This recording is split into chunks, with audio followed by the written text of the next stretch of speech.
سلامونه او نیکی هیله دوستانو، خدای دې وکړي چې جوړ او روغ یاستئ. نن مو په دې ویډیو کې مونږه ډیټا انټري وکړو او دا د کور مصارف چې دي دا به ولیکو. خو په دې ویډیو کې یو مهمه موضوع ته اشاره کیږي چې تاسو هغه ته به ډیره توجه کوئ چې هغه څه دي نومیریکل ویلیوز او الفا یا ټاکس ویلیوز. د دې دواړو پرمنځ کې به تاسو توپیر وپیژنئ چې دا څه ته وایي. صحیح دی؟ نو راځم دلته چې دا موضوع ښه روښانه شي. نو دغه جدول چې موږ تاسو په تیره ویډیو کې جوړ کو، همدا جدول ما دلته په دویم شیټ کې په انګلیسي ژبه لیکلی دی. غواړم چې دا موضوع ښه روښانه شي تر څو تاسو وپوهیږئ چې نومیریکل ویلیوز او ټاکس ویلیوز څه ته وایي. نو باید تاسو زه راولم دلته انګلیسي بڼې ته د دې ویډیو، په دې چې بعضې موضوعات هغه موږ پښتو کې نشو درک کولی. ښه، نو راځم دا همدا ډول د کور یعنې د میاشتني مصارف دي چې هلته موږ پښتو لیکلي، نو دلته یې صرف موږ په انګلیسي لیکلي دي. منتلي بجټ، میاشتني مصارف، دا مصارف دي، دا د یوې میاشت، بلې میاشت، دا درې میاشتې که نه، فبروري، جنوري، وبښئ یا به وکړم جنوري او دا به شي فبروري او دا مارچ. صحیح شو؟ نو اوله میاشت میلادي، دومه او دریمه.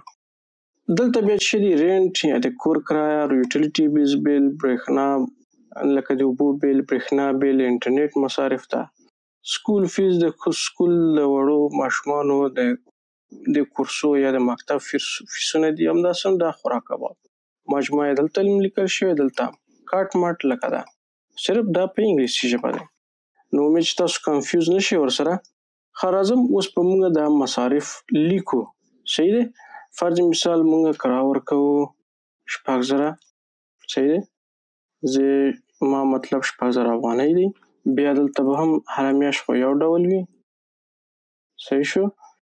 او دلته به مصارف ولیکو. فرض مثال 2,500 لیکم، بیا 3,500 لیکم، دا به هم 400 ولیکم.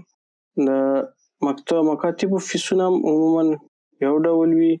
زه به ولیکم 2,000، 1,500 او هم 1,000. صحیح شو؟ دا ډول نه خوراکه 8,000 وبښئ، دا 10,000، دا هم 12,000. نو دا یو اټکلي جدول موږ جوړ کړو. ښه، زه اوس تاسو ته دلته تاسو وګورئ، ښه ورته فکر وکړئ کوم توري په کومه خانه کې چې موږ ټاکس لیکلی، یعنی ټاکس څه ته وایي؟ متن ته.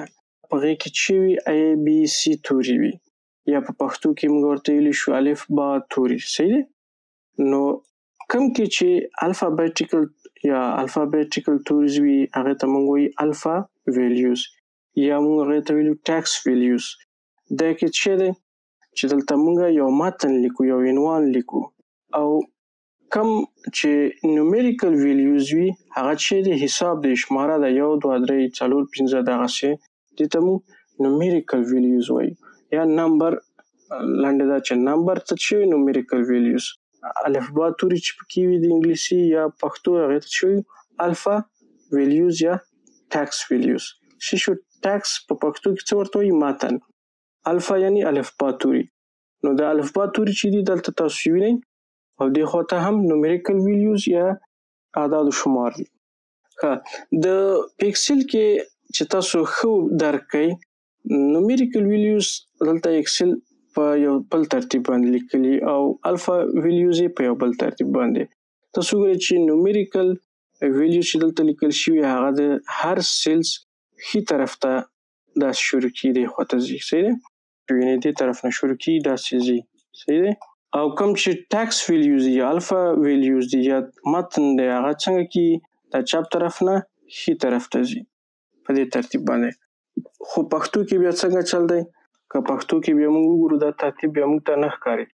زه به هلته اعداد ولیکمه، نو وګوره دا هم ښي طرف ته راغلی. نو دې خاطره ما چې تاسو ته هغه فرق ښه درک کړئ، زه راغلم دلته انګلیسي ته. ښه، لومړی خو دا چې دغه نومیریکل ویلیوز د سیل د ښي طرف نه چپ طرف ته لیکل کیږي.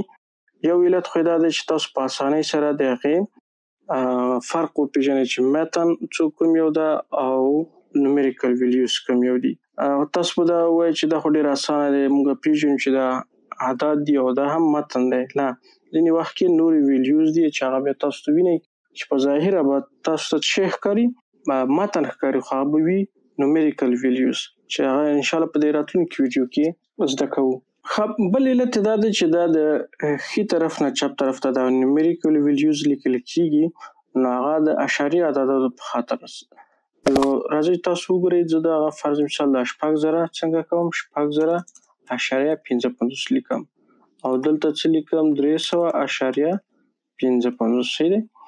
نو دواړو صورتونو کې وګورئ دا اشاریه وګوره سیده ده دلته چې په کوم موقعیت کې ده یعنې دا سیده په یو ترتیب کې ده.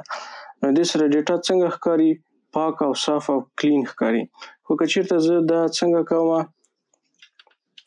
دا ډیټا به زه بیا انتخاب کوم دا خانې او بیا چپ طرف ته کوم نو تاسو وګورئ چې اوس څنګه کېږي دغه ترتیب یو څه ګډوډ شو یعنې دا ګوره داسې راغی دا ګوره دا داسې راغی هلته وختي څنګه و سیده و اوس داسې کوږ شو. نو یو څه دغه ډیټا چې ده منظمه او پاکه ښکاري. په دې ترتیب سره موږ ډیره په اسانۍ سره ډیټا څنګه کولی شو ولولو. د ډیټا نه مطلب زما څه شی دی کوم معلومات یا کوم اعداد چې وي د ټولو ته ډیټا ویل کېږي. نو خدای دې وکړي چې تاسو اوس په دې پوه شوئ چې نومیریکل ډیټا څه ته وایي او ټیکسټ ډیټا یا الفا ډیټا څه ته وایي. صحیح دی.